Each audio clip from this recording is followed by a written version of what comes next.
Okay, good morning all. Good morning all. Are we all ready? Great, if everybody's got a seat, if you haven't got a seat, try and get as comfortable as you can. Morning all. I just want to thank you very much for joining us for the session this morning, Perennial Veg, the Promise and the Propagation.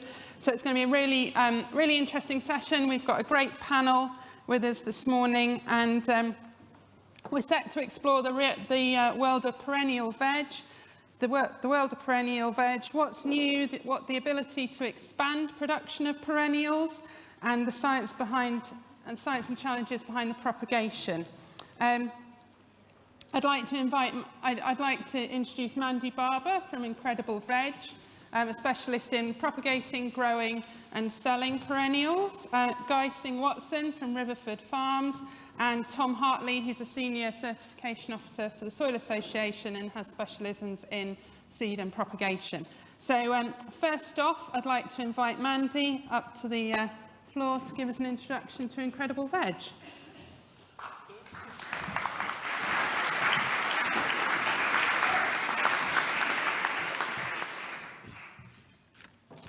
Hi everyone, thank you for coming and listening to my absolute favourite subject.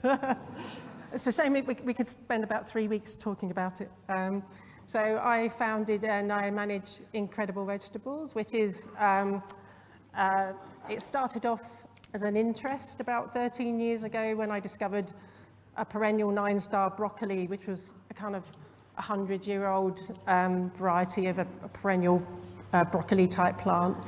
And from there, I went down a rabbit hole and a wormhole and back out the other side and discovered there are actually hundreds, if not thousands, of perennial edible plants. So 12, 13 years ago, this was an interest, and I conducted my own plant trials, and in a very small scale way. I'm not a field scale grower, I'm a kind of small scale grower.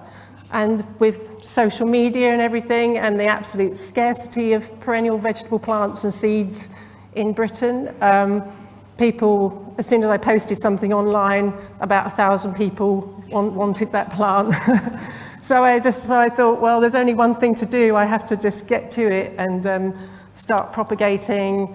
And the kind of idea of Incredible Vegetables sort of developed, and I started setting up a tiny micro nursery, started producing my own seeds. And 3 years ago, I was very fortunate enough to expand my business over to Guy's farm at Badderford Farm in Devon.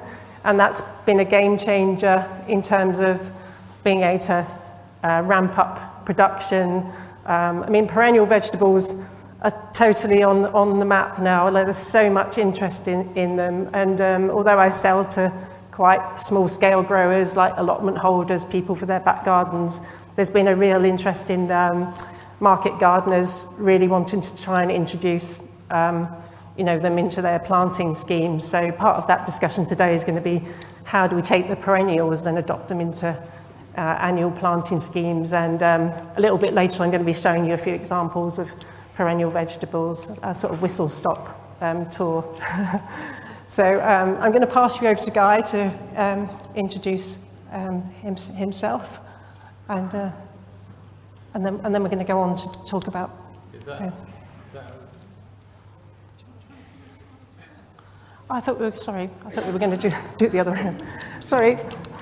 I wanted to just I've got some slides to show you. But before I run through the perennial vegetables, I just wanted to explain briefly what a perennial plant is. And the amazing thing that over 90% of plants on the planet are perennial, so that kind of tells us a lot. And put simply, if a plant makes it to its third birthday and hasn't flowered itself to death, that's a good explanation of what a perennial plant is. And they come in all kinds of forms, like woody forms, like trees, shrubs, subshrubs, cacti, bamboo, things like that. Herbaceous perennials, which die back in the winter, and come back up again in the spring, and lots of different types of climbing vines. So the collection of plants that I work with go across all those categories, like vines, roots and tubers, herbaceous perennials, woody perennials and things like that.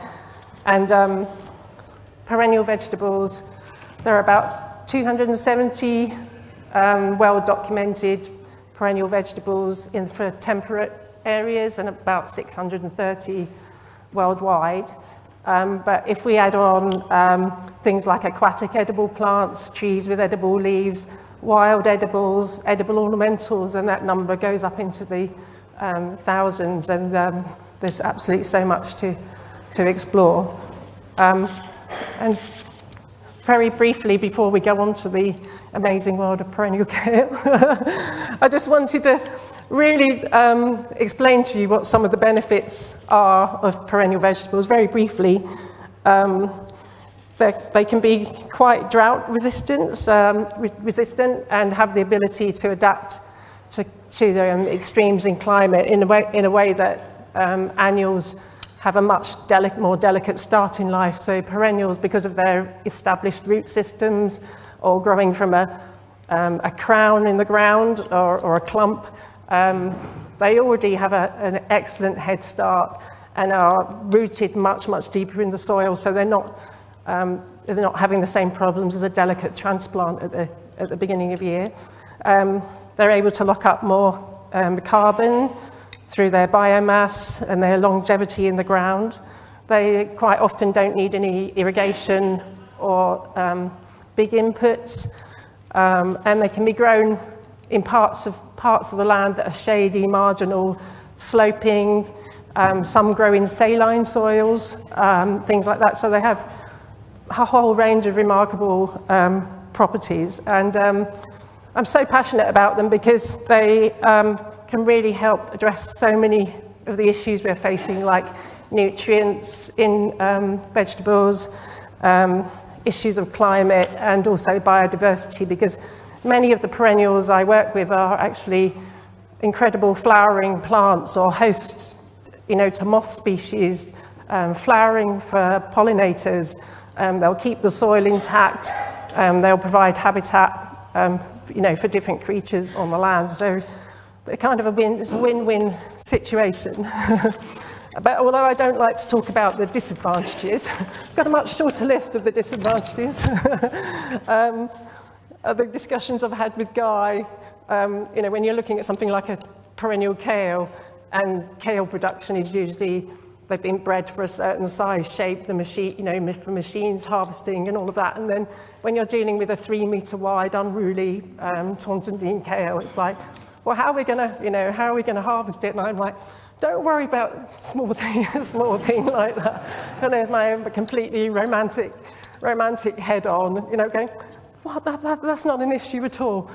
So there are issues of like, how are you going to integrate these into a farm? Where are you going to get the plant material from? I mean, I grow the perennials to sell, and even I can't get hold of the plant material, especially since Brexit. It's made it even more difficult because there are amazing agroforestry resources, in Europe.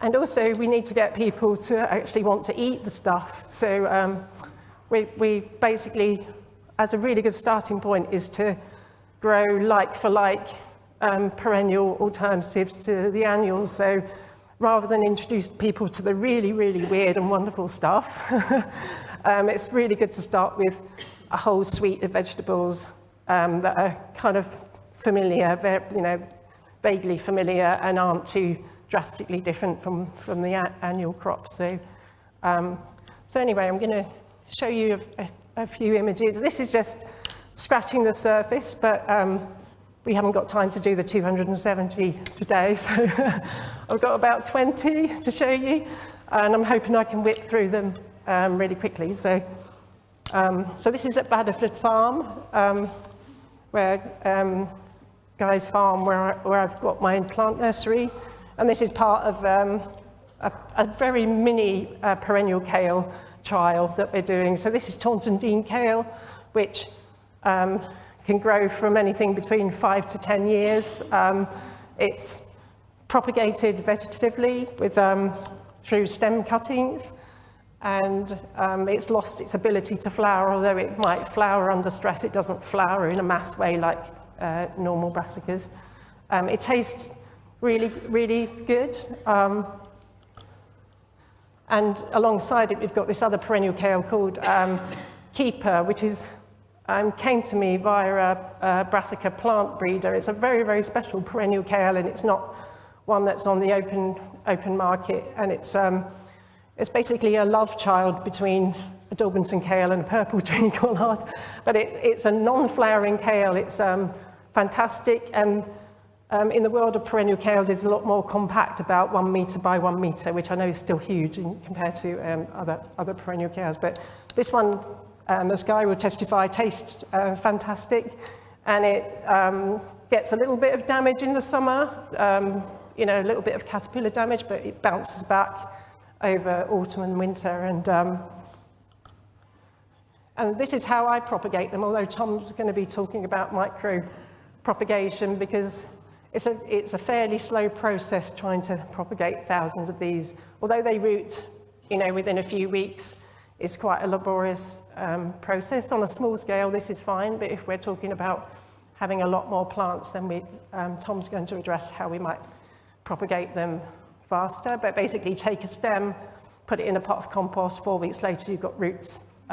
So once you've got a few plants, you can actually propagate thousands from, you know, say 10, 20 stock plants over a few years.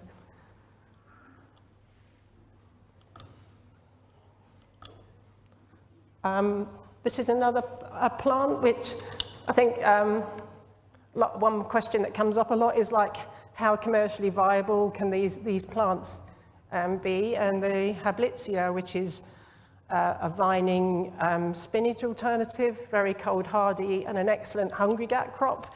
These start growing, and they never really go dormant. The shoots are visible even in winter, the small shoots. And in America, in the States, this is being grown as a commercial crop. The early shoots, which are like small asparagus spears, really, lovely magenta-coloured spears, they're like a really valuable sort of hungry gap crop. So those are harvested and some are left behind, and the vines can continue to grow. And the leaves can be used raw or cooked, like spinach. And this is where perennials come into their own. Before you've actually sown this year's spinach crop, or last year's is on its way to bolting, these are the plants that kind of fit into that niche of like excellent hungry gap crops. And this is a shade-loving climber, so it can be grown in a shadier part of the land. Oops. Oh. Good King Henry. A lot of the perennials I grow they're not new plants. They're kind of reawakened old plants, really. So 50 years ago, 100 years ago, Good King Henry would have been at the bottom of the garden. Somebody would have been boiling it up, making a quiche out of it. And although this is a really rough plant to eat raw, it's not good to eat raw, but as a cooked vegetable, steeped in salt water for half an hour, rinse it out, chop it up, use it like spinach. And this is indestructible. There's like no pests. It grows through anything. It's cold hardy. It puts down roots about this deep, and it's you know, these are kind of really robust vegetables, which is what we actually need right now. And this is also host to 3 moth species, this particular vegetable. Perennial alliums, of which there are many hundreds that we could potentially grow and use usefully. I've just picked 2 to show you today. So perennial leeks are very useful. A lot of these perennial vegetables will take time to establish, so you have to be patient. So what you make up for the waiting time in kind of harvests from the 3rd year onwards, really. So perennial leeks are harvested at ground level, and then the bulb stays in the ground, and then will re-sprout again in late autumn, early winter. So once you've got them established, you can use them on that as a kind of spring cut vegetable.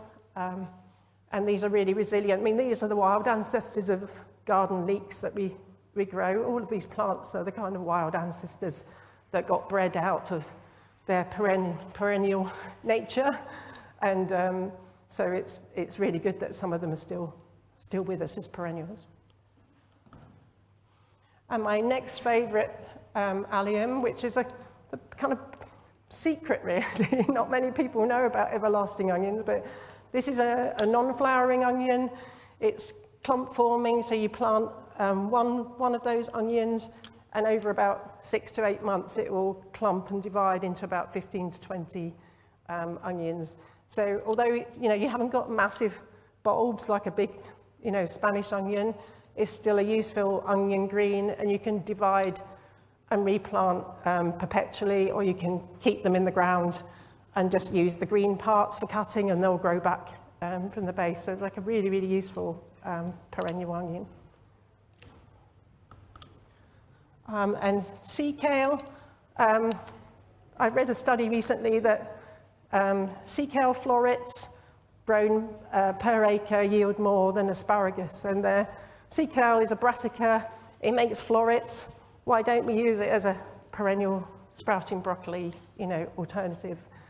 Sea kale can live for about 40 years in the right conditions in well-drained soil, so that's a lot of years of production from those plants. And there are the experimental farm network in the States is actually, there's one called Lily White, which has a kind of less bitter flavour, and they're improving that variety to make it more productive on the florets and also better tasting. The leaves are actually edible as well. So, and there's talk of the seed pods containing oil that could actually become some kind of bio fuel as well. It's kind of got lots of possibilities.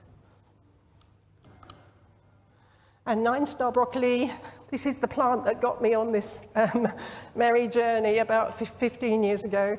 And part of the work that I do, as Guy would testify as well, the plants that aren't the high-yielding ones, that aren't the uniform ones, that aren't easy to produce, are the ones that get kicked into the history books and never come back again. And the 9-star broccoli was developed about just over 100 years ago. And 20 years ago, you could get the seed fairly easily, but now you can count on one hand the amount of people producing the seed of this plant. So it's just gone down this bottleneck of inbreeding. So its original qualities of big heads that you can cut for 5 years in a row, that's kind of gradually disappearing. So this is a crop I've been working with as well to try and kind of keep the crop going. And I did a trial of about 250 plants, but the seed was so scarce. Difficult to propagate from cuttings, yeah. I have tried taking cuttings from it, but more trickier than the kales. So I got seed from about 15 different places. Most of it was seed that was down the back of people's sofa, covered in fluff. Although I did get some from the Warwick University Seed Bank as well, where they had seed from 1982. And I'm like, well, that's never going to germinate, like mass germination. I had about like 3,000 9-star seedlings. I'm just going to show you a couple of salad leaves. In Italy and other parts of Europe, they're fantastic at growing things that we don't like to eat. And this is actually, for a very unassuming plant, is highly nutritious. I mean, the nutritional profile of it is insane. And this is sold in bunches in Italy, but it's actually a very hardy plant to grow here. This is one of my latest additions to my perennial catalogue, is Ricardia picroides, which is a Mediterranean plant. It has a little bit of frost tolerance to about -5, but generally better grown under cover.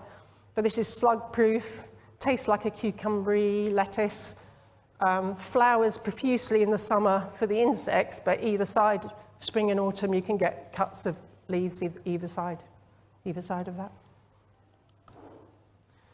And garlic cress, this would take over the world if you let it. One of the questions of perennial vegetables is they have fantastic qualities, but some will go for world domination, and this is one of them. So this is a rhizome forming mat, so you have to be, I wouldn't put it in the middle of a well cultivated tilled field, put it that way. So it's more of an edge plant, a marginal plant, but it grows, it does most of its growing in the winter. So for like a winter salad leaf or a winter vegetable, it's topsy-turvy. It does most of its leaf production between October and May. So it's actually a really useful, you wouldn't want to eat a bucket load of it, but it's got a really nice garlic accent that you could mix in with other things. And I spoke about woody perennials. The woody perennials have the greatest ability to store carbon, but this particular one, a saltbush, is so completely underutilized, but it's actually known as a kind of tree purslane. It's a relative of lamb's quarters, so it's like it's a perennial kind of spinach alternative. It tastes salty even though it's not grown. If you're not growing it in salty conditions, it still has that kind of salty taste to it. It will grow in saline soils. It will hold soils together, and it makes an excellent hedge as well. So you can kind of use it as a multi-purpose edible windbreak soil improver.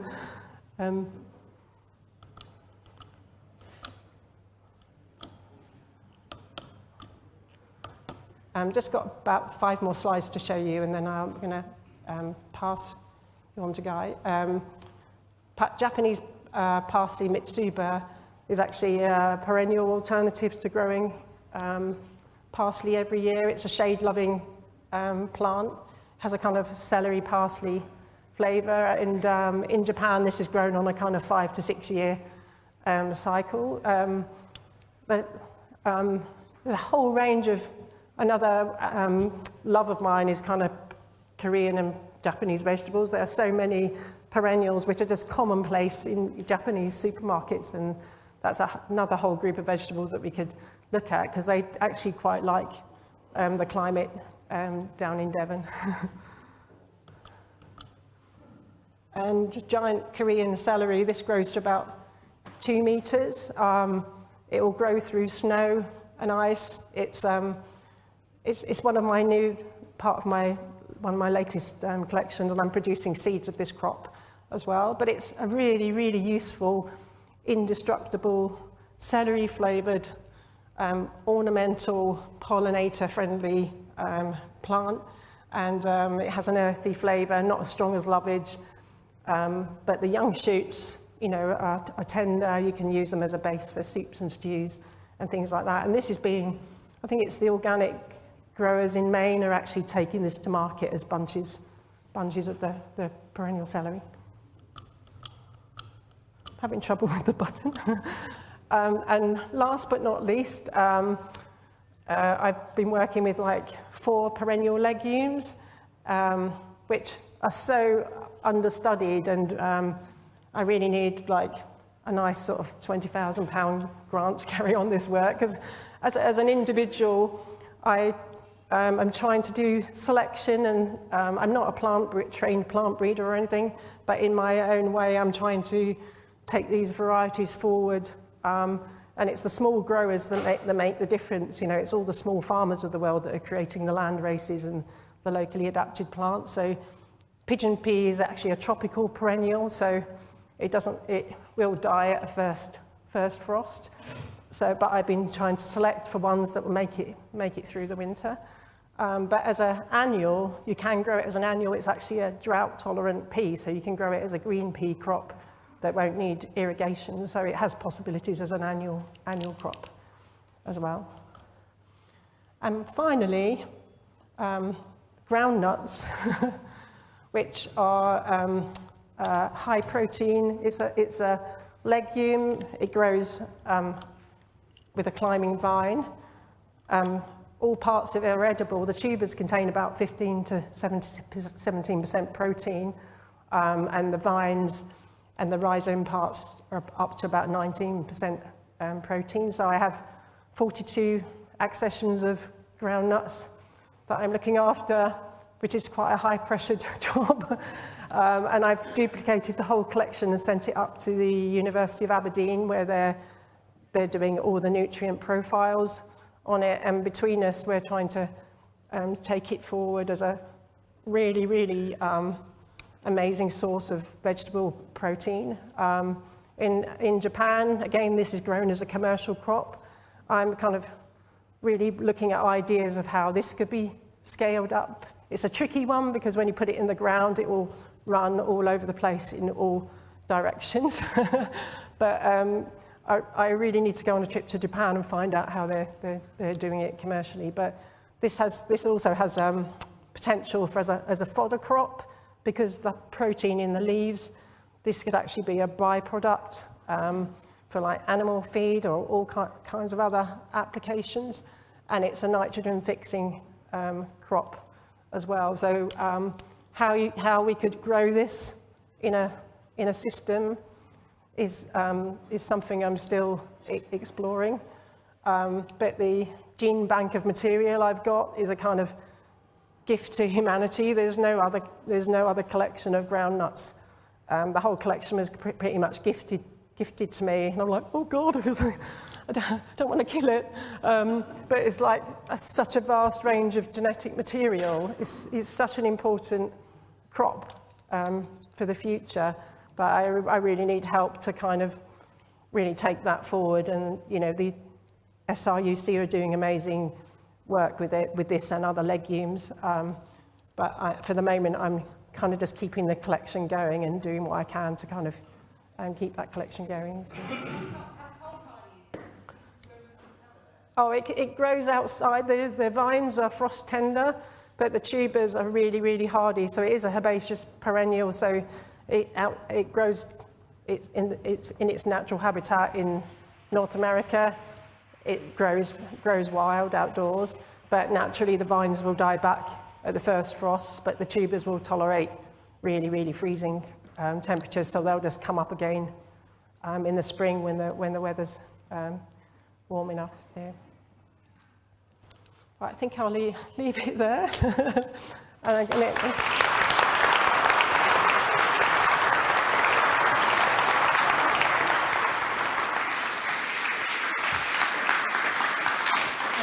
just want to introduce you to Guy Singh-Watson, who's going to talk about his love of perennials, I think. Yeah.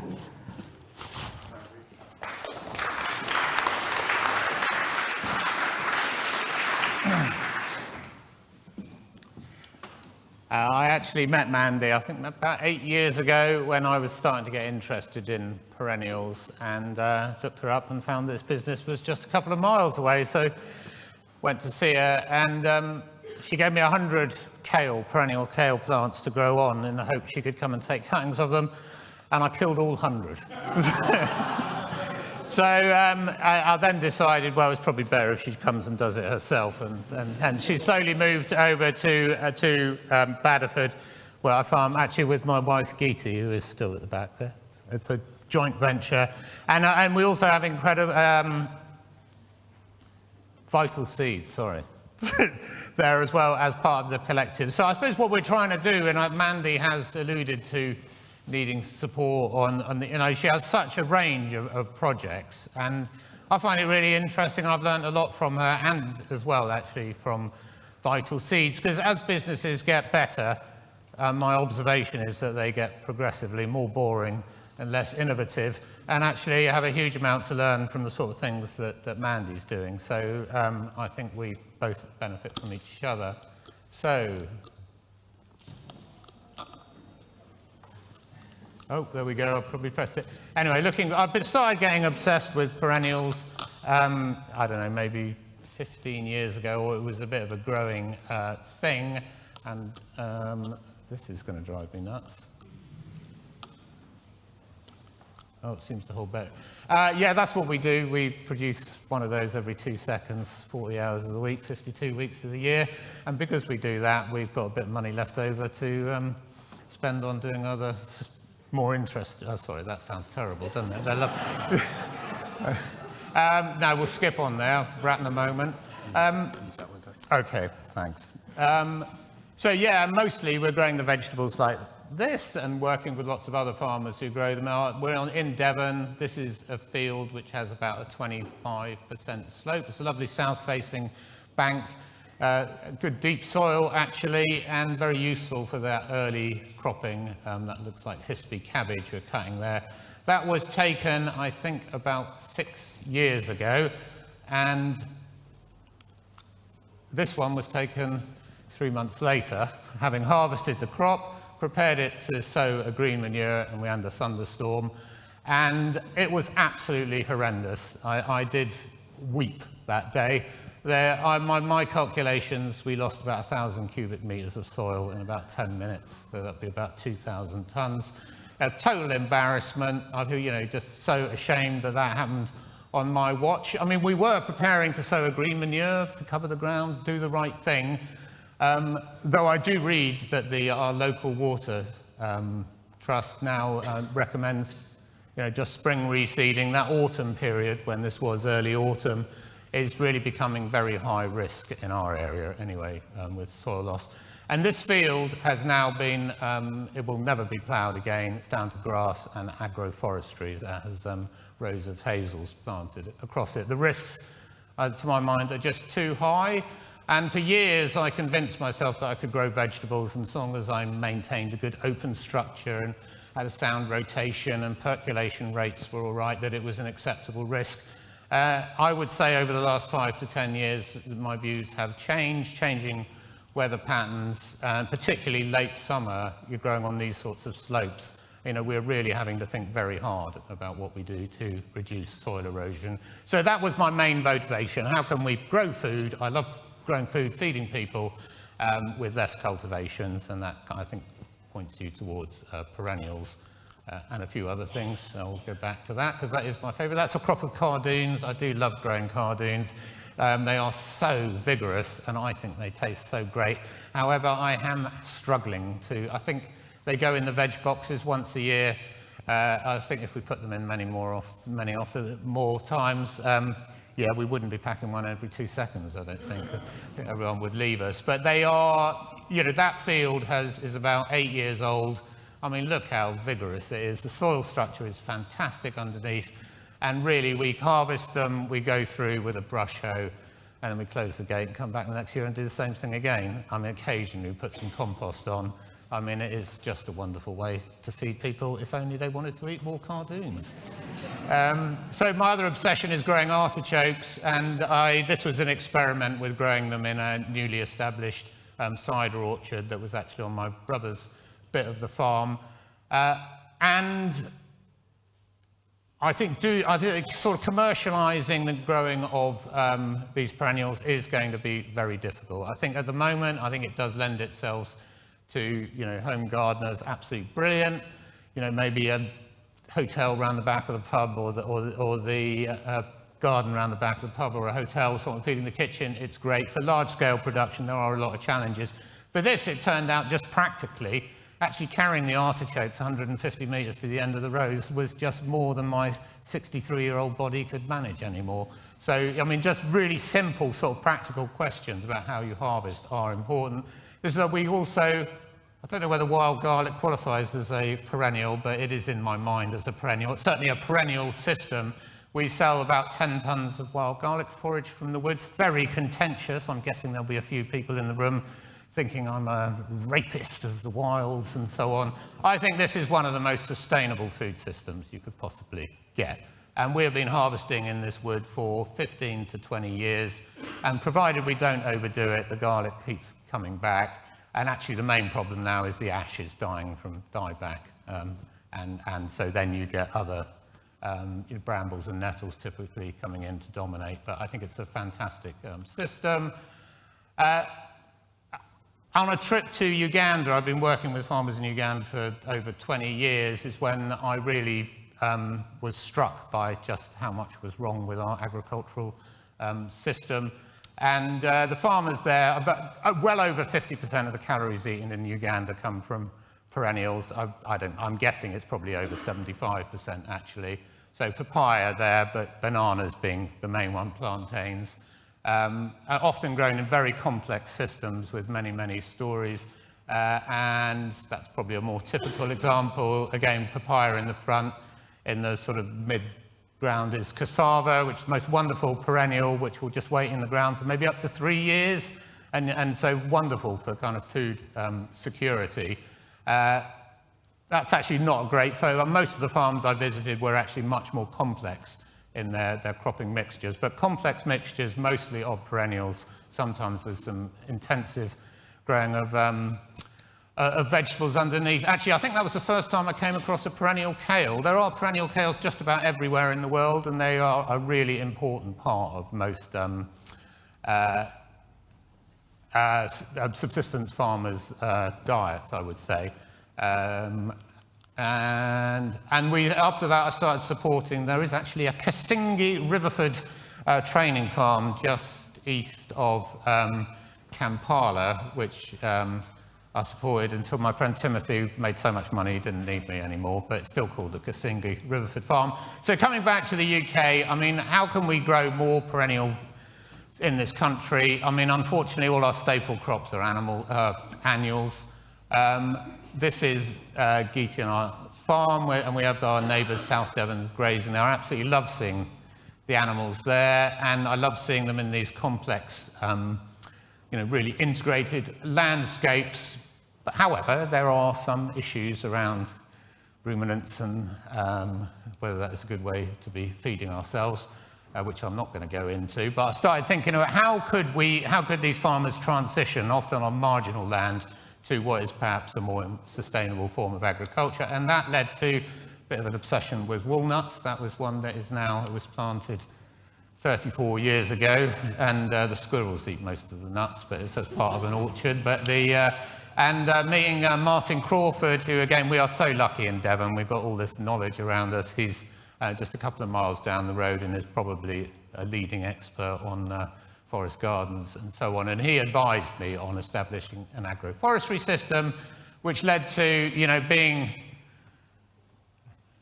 I don't do anything by halves. We just jumped right in, planted 30 acres of walnuts and hazelnuts in an agroforestry system without really knowing what the hell I'm doing. Anyway, it is extraordinary that I'm standing here talking to you all, actually. I haven't got a clue what I'm doing. But I'm judging that most of you will probably know marginally less, so I'll carry on anyway. So those were the walnuts planted 3 years ago. I suppose I really don't want to run another artisan niche food business. I want to feed people affordable prices, and that means that everything has to be mechanised as far as possible in an economy where we only spend 1.6% of GDP to our farmers. Clearly, so everything was mechanised, the planting as far as possible. They're fenced like this, electric fencing. We have, again, my neighbours, South Devon's grazing amongst them. I don't know why I haven't got more. They're 3 years old now. The biggest ones are perhaps 3 metres high. They're going to be quite substantial, the walnuts. The hazelnuts are just starting to take off. We picked a few hazelnuts this year, 1 or 2 walnuts. They do initiate the fruit, but then they abort them, which is probably what you want them to do. But I think next year, within a couple of years, we'll probably have a commercial harvest. People say 5 years for hazelnuts, 8 for a walnut. I don't have any doubt that they'll grow in our climate. And the agroforestry system seems to work. I don't have any doubt that we can sell them and that we can process them. The big question is how we will harvest them in the agroforestry system, where most people expect to sweep them up. If you go on the internet, and you can watch lots of videos about wonderful machinery, most of it in California and Oregon, sweeping up tens of tons per hour. That is definitely not going to work on these steep slopes, and it's definitely not going to work where you've got cattle grazing underneath. So I think that's the big area with nuts that needs expanding. I'm not going to go into, I struggle to think why I did these slides, but anyway, one could justify all this by saying that you're going to sequester carbon, and you could sell that, and you could use that to pay for planting the trees. And I think that possibly could work. I mean, it is a particularly loathsome bit of our industry. I think carbon trading, personally, I want nothing to do with it, but I wouldn't criticise anyone else who did take the money. But how on earth you quantify the carbon, I don't know. But that doesn't seem to bother anyone else who's selling carbon credits, so why not go ahead and do it? So we do measure our carbon quite quickly, and quite a lot of our thought is going into how we might reduce it. We will never get it down to zero. So, you know, I think it's called insetting, where we might do some of these projects and, I don't know, offset some of the carbon we emit from our lorries and so on, blah, blah, blah. Main point of that is, it just drives me nuts, this whole discussion. Why we ever talk about it? This is a bloody problem. 89% of climate change in the last 10 years is caused by fossil fuel burning. We've just been to COP, God knows how many, 28 was it? Anyway, it's a farce. This is a bloody problem. So, and anyone who talks about farming's responsibility to reduce carbon often makes me quite angry. I'm an old dog, but I'm still learning new tricks, planning these. Well, I think I am anyway. And there we go. This is Riverford on Employee Ownership Day 5 years ago, and I have no idea why I put it in. Tom, over to you.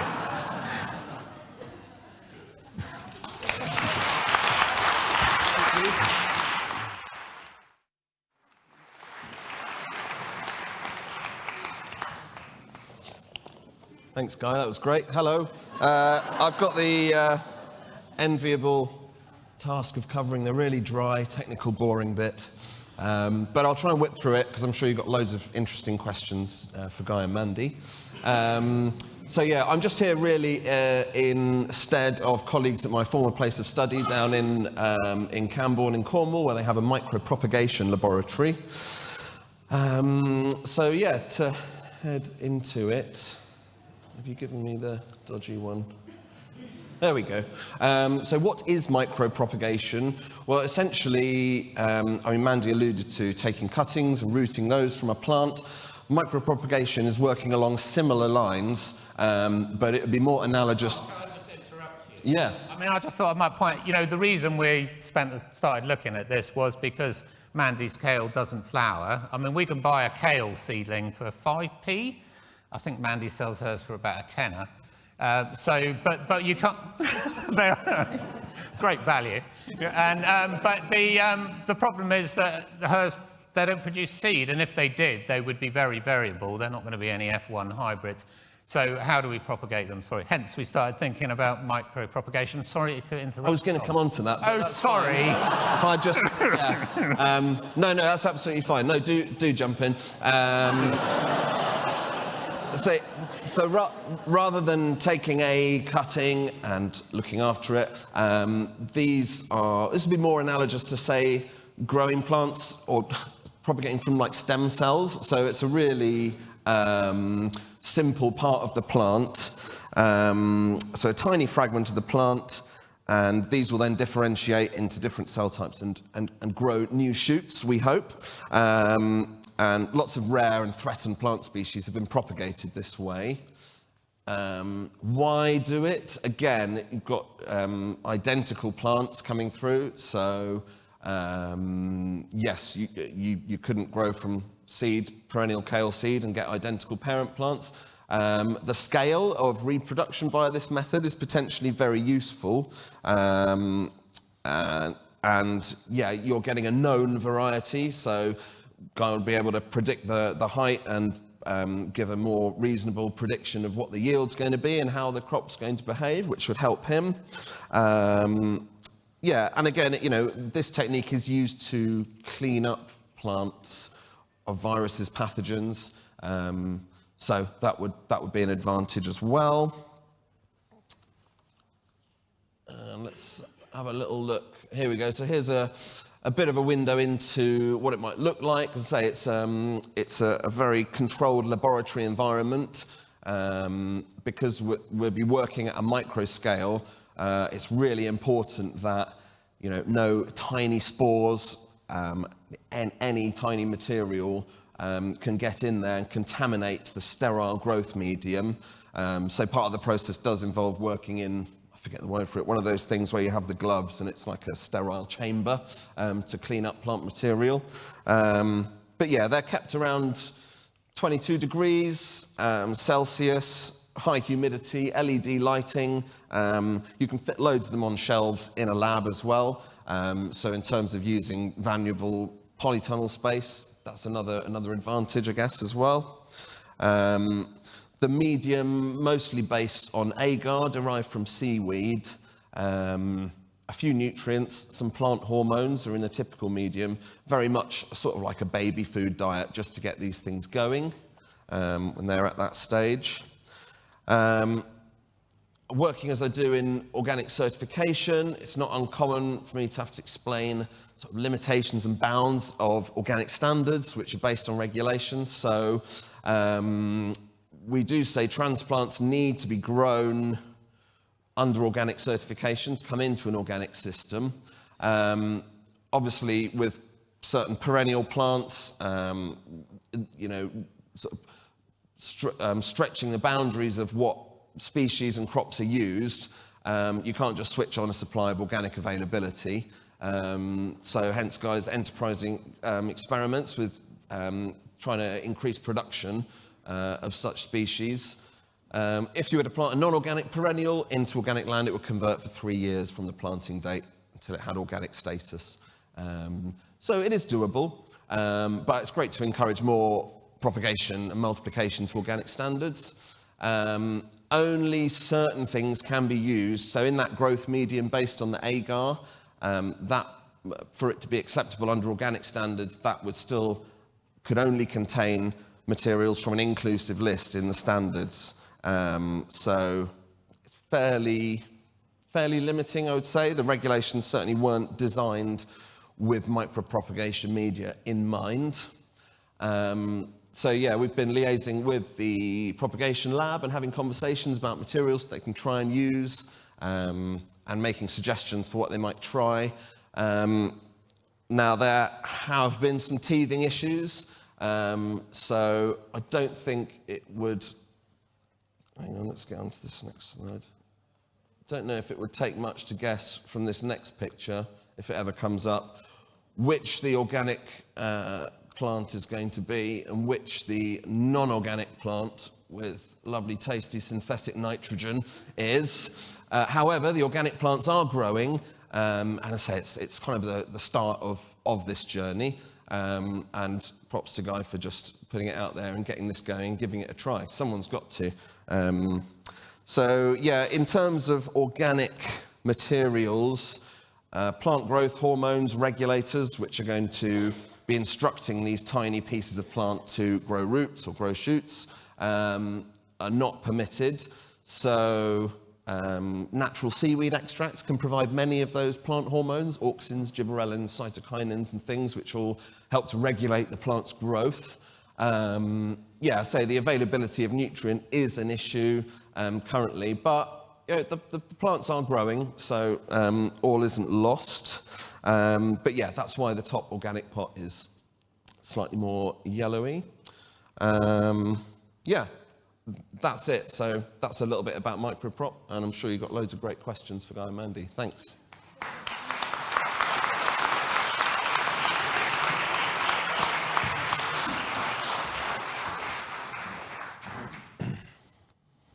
Great, so we'll just start taking some questions from the floor.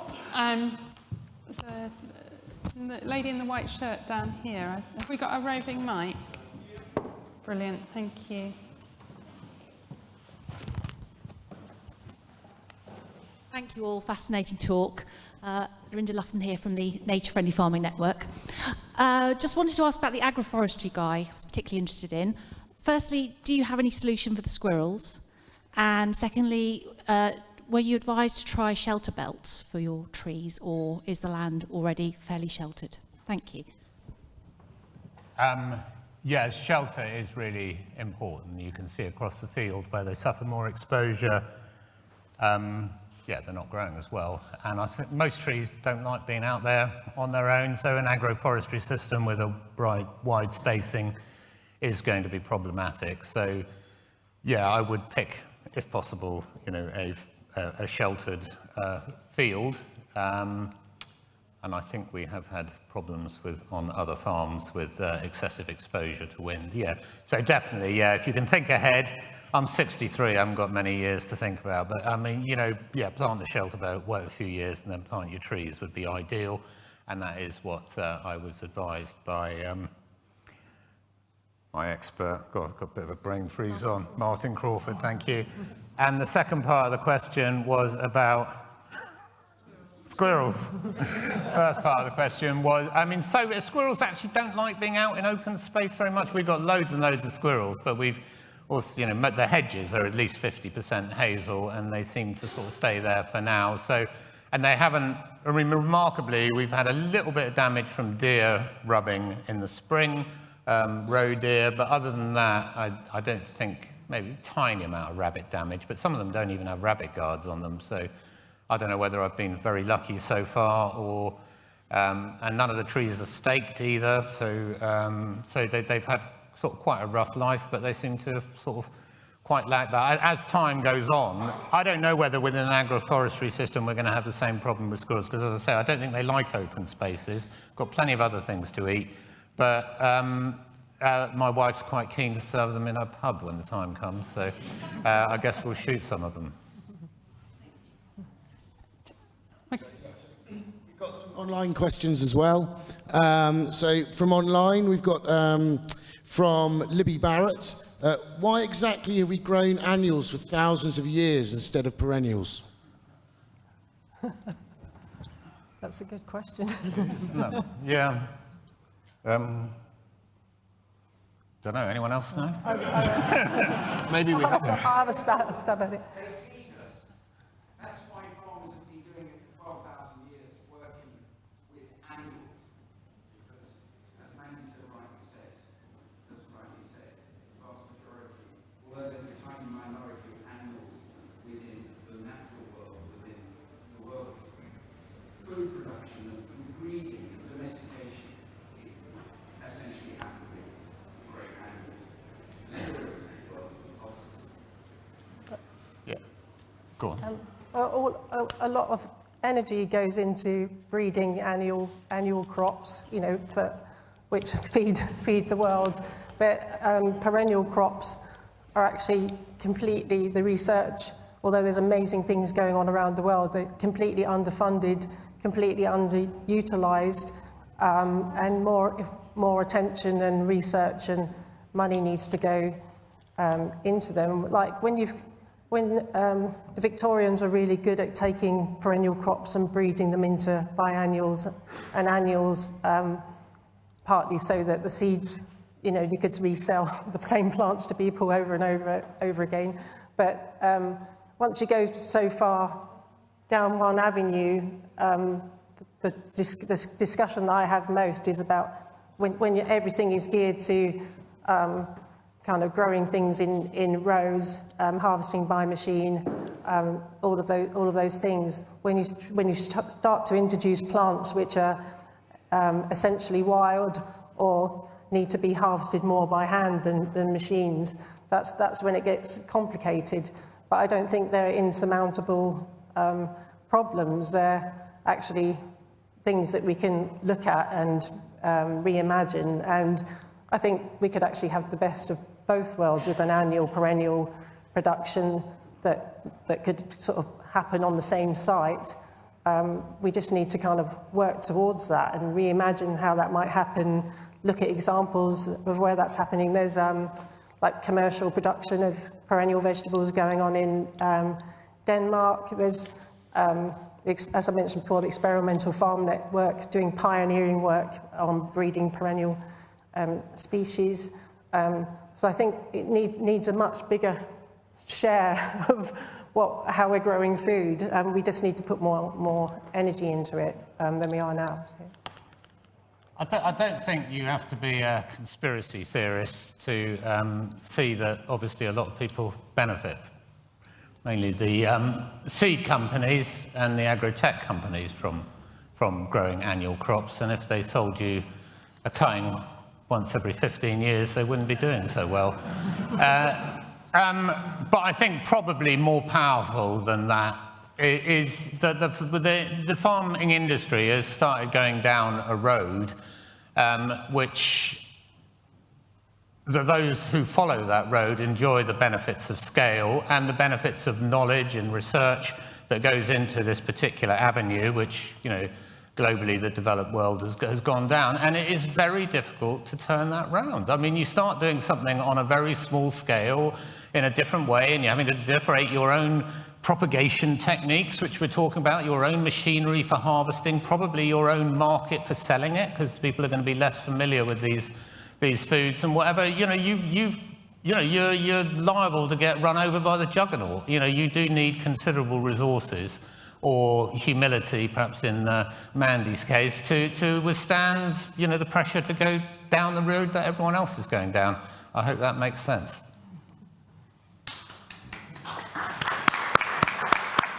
Great. If we can go to the gentleman with the hat just in the back, please.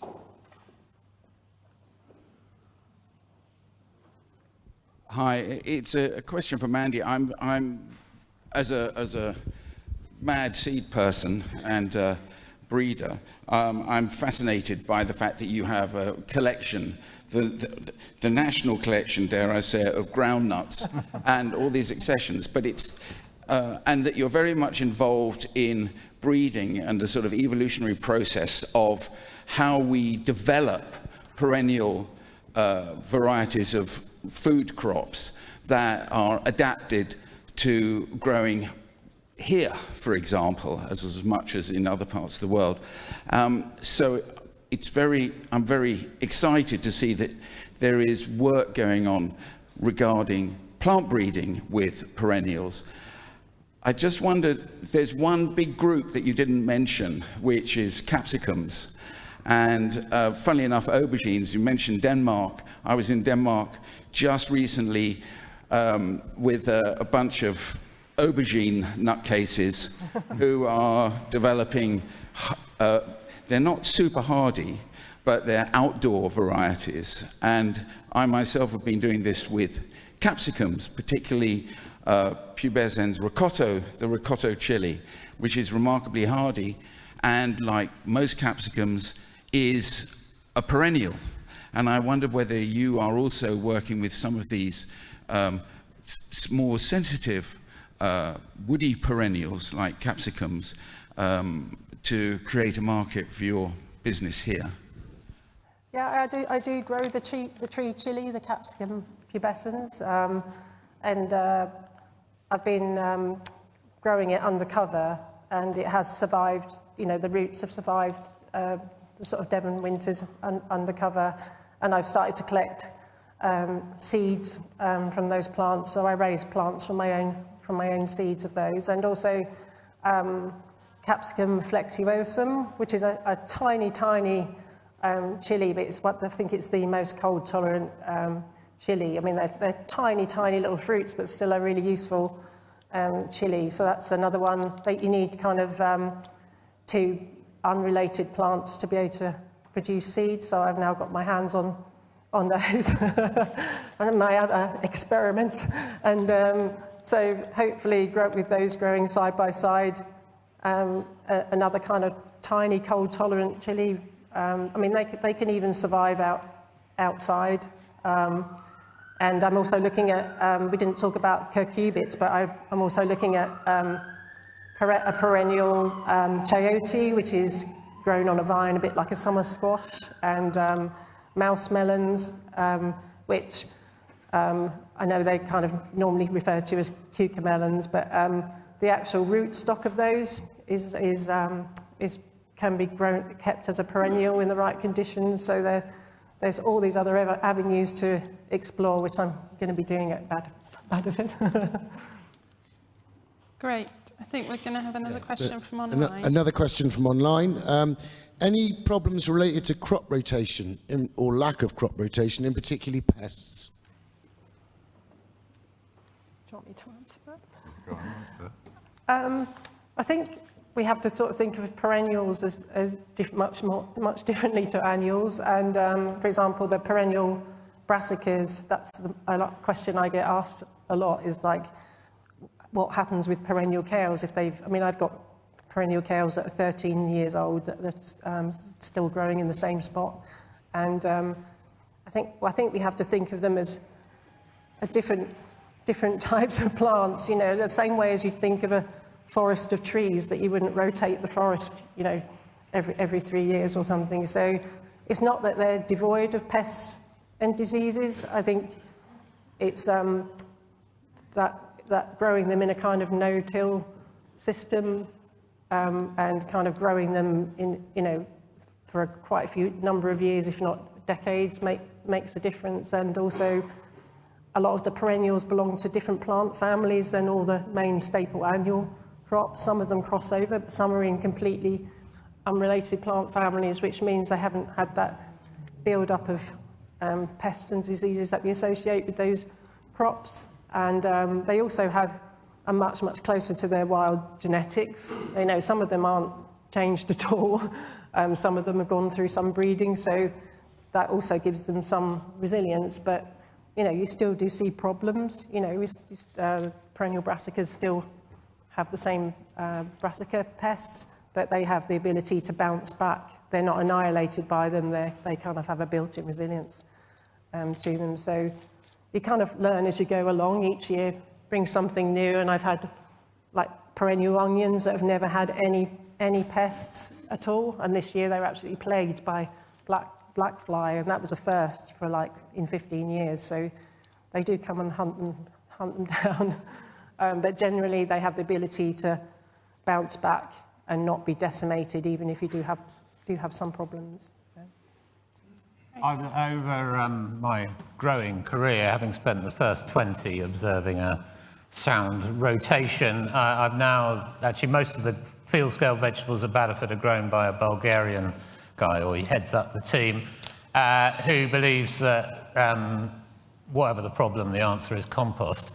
And as long as it's good enough and you use enough of it, it doesn't really matter to you. And we have been growing continuous vegetables without really very much observation, and with the of a rotation, and with the exception of clubroot in brassicas, though even that isn't as bad, because he doesn't believe in liming either. I don't know how they grow vegetables in Bulgaria, but he is a very good grower. And we have strawberries that have been in the same place for 6 years, and they are wonderfully healthy. So I have to say I've been somewhat persuaded by him. If you get into sort of tree crops, I think trees generally create the environment and the soil that they need. And I think you see that if you go into an old forest. It can take hundreds of years sometimes, and I'm often when I go into newly planted woodlands, actually a little bit shocked even after 20 or 30 years how poor the soil is and how long that takes to happen. But I think generally trees like to be surrounded by other trees and generate what they need to thrive. Right, there's a question from the floor here. Yeah, I was wondering, obviously with perennials, mycelia in the soil are much more important. How much research do you do with mycelium, adding them with your perennials when you're planting them? Any types that maybe promote more hardiness or better growth? And also possibly networking between plants as with pests. So sometimes they can find out there's pests one side of the field and they can actually network and start producing sort of anti-pest chemicals in the leaves. I didn't quite catch everything that you said. So yeah, sorry. just how much research do you do on mycelium in the soil with perennials, because it's very important? I use like very minimal inputs with my perennials, but generally, if I'm giving them anything at all, it will be just like a mulching with kind of as compost, but also like well-rotted wood chip and things like that. Some perennials haven't ever had any inputs at all, but the hungrier ones, I tend to use a mixture of different organic matters, and then that just gets applied to the surface. With the perennial kale trial at Badderford, we've sown green manures between the plants to, which will die back and then get added into the soil. It's a tricky one when you're doing anything in a kind of small scale polyculture. It's really easy to look after all those plants in a small system. When you start to scale it up, you have the issue of like if you've got big spacings between the perennials, can you grow an annual crop between them? Can you grow another shorter perennial crop between them, so there's no bare soil at all? Or can you just repeatedly grow green manures, a mixture of green manures and compost until the plants fill out the space a bit more? But generally, it's adding organic matter to the surface of the soil around the plants and then just letting it do its thing. That's the method I use. I feel that I should know a lot more about that than I do. I mean, it's hard to. I'm relatively new to this game, and I wouldn't. I suppose the truth is I wouldn't know where to start actually. So I'm just hoping for the best. And I think how you get generate that forest soil, which I'd love to see around my walnut trees. I don't know. I'm just hoping time will tell. And what makes some of them? I mean, some of them are just growing like crazy. They put on, 1.5 meters this year. Some of them in just 2 or 3 months. I mean, something that may be that they've got the right mycelium around them. I just don't know. And I guess knowing so little in a new area is obviously a challenge. I don't get the impression that most commercial walnut growers, and I have been to see a few, it's something that they're thinking about. But I guess that's a very different system. Great. Okay, this is the most popular question online at the moment. Any examples of good sources for perennials in Europe, please? I accept there may be a no to that question. There's one called the Balkan Ecology Project. You know them? Yeah. They're really cool. I think they're in Bulgaria. Okay. But yeah, they have great websites and write-ups, and they're doing a lot of great research into perennial polycultures. So yeah, they're like really forward-looking and all no-till and all that stuff. So there are obviously some good grants in France. There's quite a lot of agroforestry going into arable systems. I just kind of slight word of caution on this, because when I did go on a trip around Italy and France and northern Spain looking at nut producers and actually olive oil producers, because I was interested in the harvesting equipment. And it is horrific, actually, that most these perennial trees that should live for hundreds of years in the case of olives and so on, and modern olive plantation will be like 8 years. They're uber closely planted, they're harvested with things like vine harvested, they're infested with disease, they have to spray the hell out of them, there's not a thing growing underneath them. That is the direction globally in the developed world anywhere where most perennials are being grown, which just seems tragic to me, to be sort of turning your back really on the potential benefits of perennials for these uber intensive systems, which no doubt are incredibly high yielding. I'd be interested, George Monbiot might think it's a great thing, because at least it's not agricultural sprawl.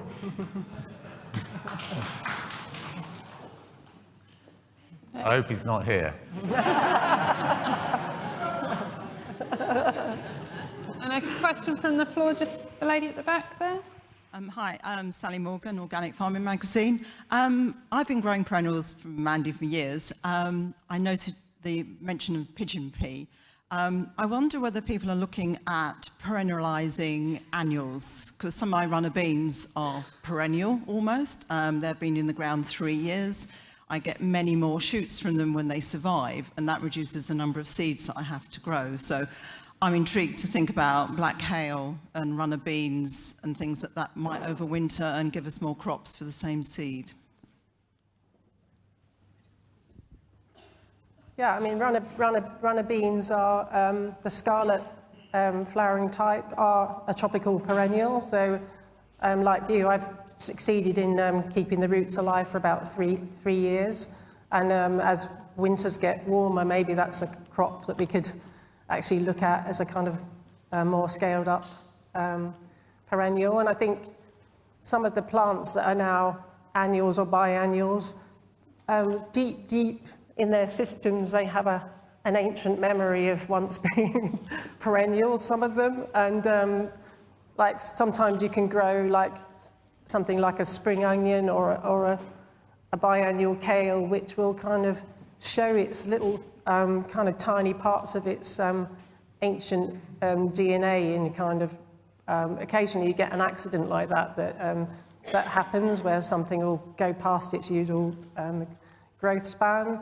So those are the things that maybe could be turned around and be added to the perennial collection. But yeah, runner beans, it just seems a bit insane to dig up runner beans every year, but they are quite hard to overwinter outside because the damp will, rot the roots. But yeah, it's a really interesting point about taking things back. I'm guessing that many of you will be aware of the work of the Land Institute in the States in perennialising grain crops. So, this is happening. I think, they're woefully underfunded. But I believe they have had, referring to George Monbiot's books, one of the better chapters on the perennialisation of actually rice, where they are growing perennial rice, I believe, maybe 4 years and getting yields comparable on a very substantial area, I think 10,000 hectares in China. So, this can work, and I think most of our grain crops ancestors were perennials. I mean, we've turned them into annuals. I believe even maize. Yeah. Right. So another question from online then. Can you grow sea kale on any soil type? It's best grown on a kind of free draining soil, like a loamy sort of free draining soil. If it's grown in clay soil, the stems tend to rot, but a kind of free draining garden soil, as long as they're kind of not waterlogged and the soil's not too heavy. I've got them growing in kind of loamy conditions, and they're very rigorous in those conditions. Great, thanks, Mandy. And another question from the floor?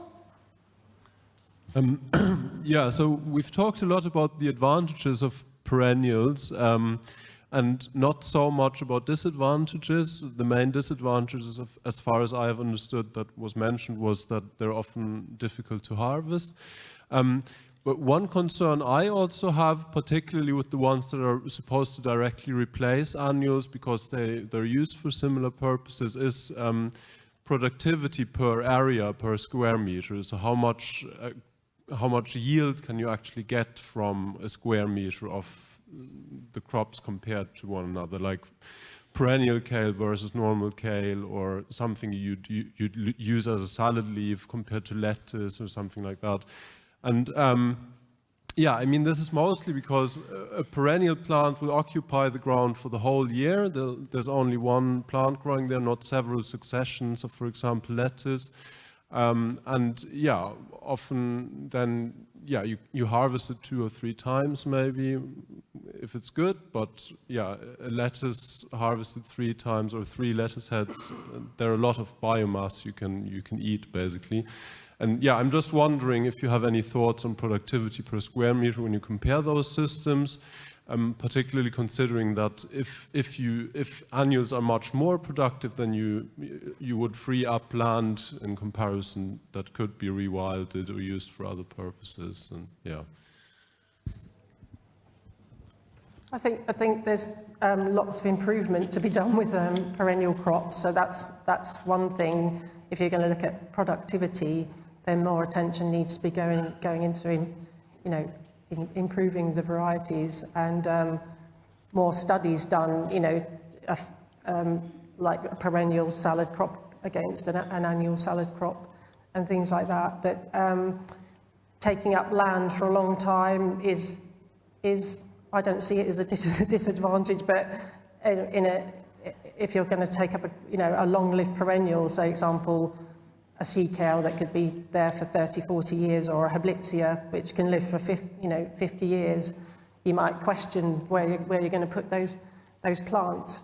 But also, you might be able to utilise part of your growing space that, a delicate annual plant that needs very specific conditions to grow. The perennials might be able to utilise other spaces, like sloping space, marginal areas, shady areas. So they might actually be able to make your space more productive if they were grown in those places that you can't get machines, or there's not enough sunlight, where a lot of the shade-loving perennials will actually thrive and be really vigorous in those conditions. I think there's so much more studying to be done on the subject. So yeah, breeding the varieties, which, you know, can take many, many years, but also looking, really examining the spaces that could be productive that you wouldn't ever sow an annual crop in. So I think Mandy and I, because our land is pretty crap really, you know, we're probably not looking at it through that lens. You know, we're looking to make better use of land which would otherwise be extensive grazing. So on the grazing, the nuts, even taking 50% of kind of expected commercial yields would give you, I think I worked out 400 kilos of cracked nuts per acre compared to about 60 kilos of beef. So, you know, and we will also get the beef under this system as well. So I know that's not really what your question was, so we don't have the data to answer your question. I mean, obviously, if you're, you know, it's covered all year and it's photosynthesizing. I mean, Mandy's kale would out-yield, well, first off, commercially, in 90% of cases, there is only one crop a year. So if you're comparing Mandy's to a commercial crop of kale, it would out-yield it many times over, because it's just covering the ground for that much longer. However, that in terms of leaf, whether they're leaves that you want to eat or not, I think is slightly more dubious, because I wouldn't want to eat one of Mandy's kales from about May to... I walk past them every day, Mandy, and I'll tell you, from May to November, they don't look very appetizing. But there's plenty of other greens around at that time. They are at their best in late winter, spring. So I've upset you now. No, it's true. Like, when that's the time of year you want to be eating kale, between sort of November and May. Yeah. So in the summer, I mean, brassicas are not at their best in drought conditions or really, really hot days. But with the return of moisture, you know, once the caterpillars have finished doing their thing, the return of moist conditions, then you just basically have that flush of green, you know, right through from November to May, which is you know, excellent hungry gap time as well. So yeah, I agree, they look ropey in the middle of July. I mean, we're hoping, you know, it's probably quite a long hope to commercialise this, because, you know, every proportion of kale that we put in the boxes will be one less brassica, one probably broccoli imported from Andalusia or southern Italy, and, you know, with a carbon footprint of about 300 grams per kilo. So it's going to be, you know, could have a huge impact for us. I think we've got a question from the gentleman at the back. And then we're going to take one from the floor, and then we can come to the front here. Just a quick one for Guy. I know very little about it, but have you thought about doing truffles on your hazel? As I understand it, there's a symbiotic relationship there, and there's money to be made, and truffles are nice. Truffles are nice, aren't they? I visited a walnut grower, and I'm trying to remember now, and was he growing in France, in the Périgord sort of area. I think actually I think this was on some oaks around the edge of the field. I don't think they grow on hazels. I might be wrong, but and the answer is no, I haven't investigated it, but it sounds interesting. We're going to take a question from online whilst the mic moves up to the lady in the front row here. Last one from online. Any thoughts on various perennial or replantable tubers, such as oca, yacon, skirret, Jerusalem artichokes? Any thoughts on that? I am actually working with all of those crops, and skirret is it's a very interesting root vegetable. It was really popular in Tudor and Stuart periods, and when potatoes came along, the skirrets just got kind of put to the back shelf. But it's basically a perennial root vegetable that grows in a cluster of roots, a bit like a bunch of skinny, slender parsnips.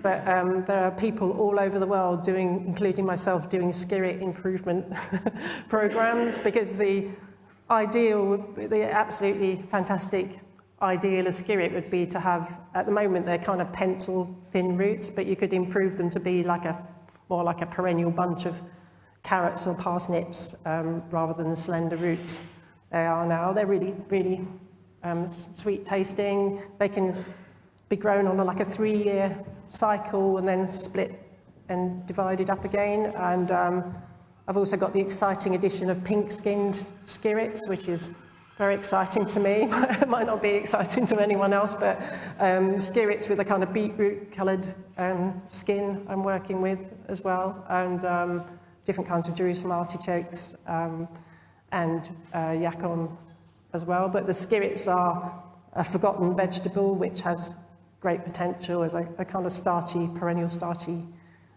root. Pardon? S-K-I-R-R-E-T. It's Siam cicerum, the Latin name. I did have a 3-year disastrous attempt to grow ochre, not lady's fingers for those who don't know. Ochre is a tuber which comes from Peru originally, though it's grown mostly in New Zealand today. And they don't produce, they start bulking up until incredibly late in the season. You don't really harvest them until December, and they were an absolute nightmare to get out of the ground. And I think if I'd continued, I wouldn't have many staff left, but it was not a profitable one for me anyway. I have seen them grown very successfully halfway up a mountain in Wales by real seeds, and they seem to do well there, so I don't know, maybe they like a bit of hardship. A question from the front here. Does this work?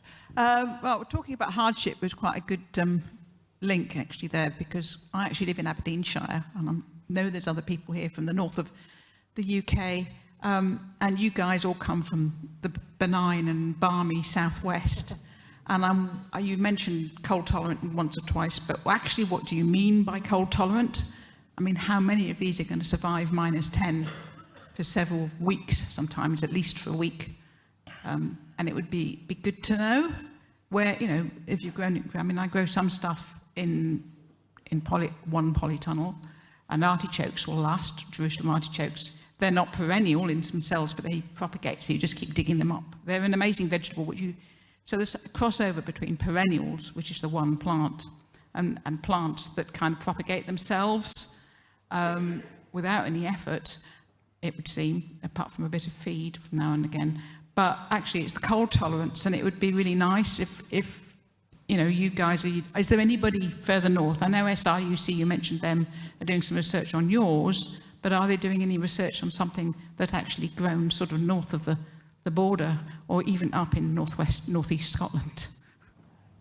Shetland. First of all, some of the plants I grow are super hardy, so I sell a lot of plants to people in Scotland, and things like the perennial kales will suffer once it gets below -10. You know, it's not so much the temperature; it's the kind of icy winds that will finish them off. So even in Devon, when we had the beast from the east, my perennial kales were just completely defoliated that year and struggled to come back. But things like the Hablitzia, the perennial spinach, I mean, that's been grown in Scandinavia for centuries. That will survive. How do we find this information out? You can email me and I'll help you out. But the Plants for Future database is really useful for, it's got temperature guides and things on there as well, like for, different zones. But although I'm growing in Devon, probably about 90% of the plants that I grow are kind of really cold, you know, cold hardy, and they will survive really prolonged periods of cold and frost. There's a handful that are the more frost tender ones, which, you know, wouldn't do well in your area, but there are plenty that you can choose from. Especially things like skirret was actually very common in Scotland a few hundred years ago. Things like sea kale, Scots lovage, which grows all the way around the coast of Scotland. So it's basically choosing the plants that are, you know, might be native to your region, but then quite a few of the herbaceous perennials would do well in your area as well. There might be some useful information. It's Stephen Barstow. He's the guy. He's got Edimentals is his blog, So he doesn't actually sell plants, but it could be a really good way to find out about certain plants, because he's in Scandinavia, so it's regularly snow covered, and then around the buy them world, from Mandy. Around the World in 80 Plants is a really good resource, that's Stephen Barstow's book, because he's growing everything, in extreme conditions, extreme winter conditions, but he's actually successfully growing a whole suite of perennials up where he is in Norway. So. Great, we'll take one more question from online and then one more from the floor here. Okay, so last question from online. What perennials beside Good King Henry would have been grown in the UK or Northwest European countries traditionally? Things like patient's dock, which when people visit my site, I think it's hilarious that I've got a bed of docks that I'm cultivating. And again, it's still used in parts of southern Europe as a bit like you would stuff a cabbage leaf, but the patient's dock is kind of very sorrel-like, and that's traditionally used in southern Europe, and still used today, but gone way off the radar in this country. So that's another one I'm trying to encourage people to eat. Things like Turkish rocket, which is another brassica, which is actually can be used as a perennial broccoli substitute. Has small florets on, a bit like a broccoli rabe, and that's kind of native to the Caucasus area. And I'm trying to think of some others off the top of my head, but quite a lot of the Mediterranean plants that I mentioned, the sculpit and the Ricardia, but a lot of them have kind of migrated to Britain via the Romans, so there's quite a lot of cross-travelling plants that have come from different parts of Europe to here. Great. No. Yeah, just a quick question for Guy. You were talking about the cardines and talking about how if you put them in your veg box more than once a year, people would stop getting your veg boxes. So I'm just wondering, I'm over here. Tucked away. I'm just wondering, are you growing those then really just as a space filler or a survival food, or have you thought about strategies of how you would educate your customers? Obviously there's a lot of interest here about perennials, but if you're interested in actually feeding people, how are we going to strategize to educate people about how to use and how to eat these less known foods? Yeah. Well, it is, I think Mandy referred a few to the Italians seem to have much more of a taste for bitter than the Brits. I mean, everyone just wants everything to be sweet and succulent here, it would seem. Yeah, it is a challenge with the cardoons, partly if people go online and they're told you have to peel off the outside with it, which is just such a load of crap. And you don't have to blanch them either, I mean, as in force them, though they are best grown close together, and they are most succulent in the spring when they're growing quickly. But trying to persuade people really that you just have to chop it up and blanch it in a bit of salt water to take some of the bitterness out. It's actually an incredibly simple vegetable to use, but it doesn't matter how many chefs I tell that to, they still insist on peeling it. I don't know what their problem is, but I mean, it's a bit annoying. But I don't know, yeah, trying to persuade people to be a bit more adventurous in what they eat is a challenge in Britain, with the exception of a few, wealthy middle-class people like me, who are generally more adventurous, and because it does seem to be almost a sort of status thing sometimes, how many weird and wacky things you've eaten. Not helping very much, am I? It is don't know how you persuade people to be more adventurous. I don't know, we are prepared to challenge people a bit in the box now and then, push the boat out, and but if we do it too often, yeah, the sales do fall off a cliff, so yeah. You put great recipes in with the box, you always get a... Yeah, even there, the bloody chef wants to peel it if I don't stop him, but it's... yeah, secret to it is if you're not so sure about the bitter flavour, is to smother it in cream and make a gratin, but that's a bit of a cop-out, isn't it? Great. Yeah, unfortunately, that's all we've got time for. I'm conscious there's been lots of questions online, so apologies for those that are online and in the room that we haven't got to. But I just want to really thank our panel, Mandy, Guy, Tom, whether you're at the beginning of your perennial journey. So, yeah, if you could join hands and thank you. Thank you.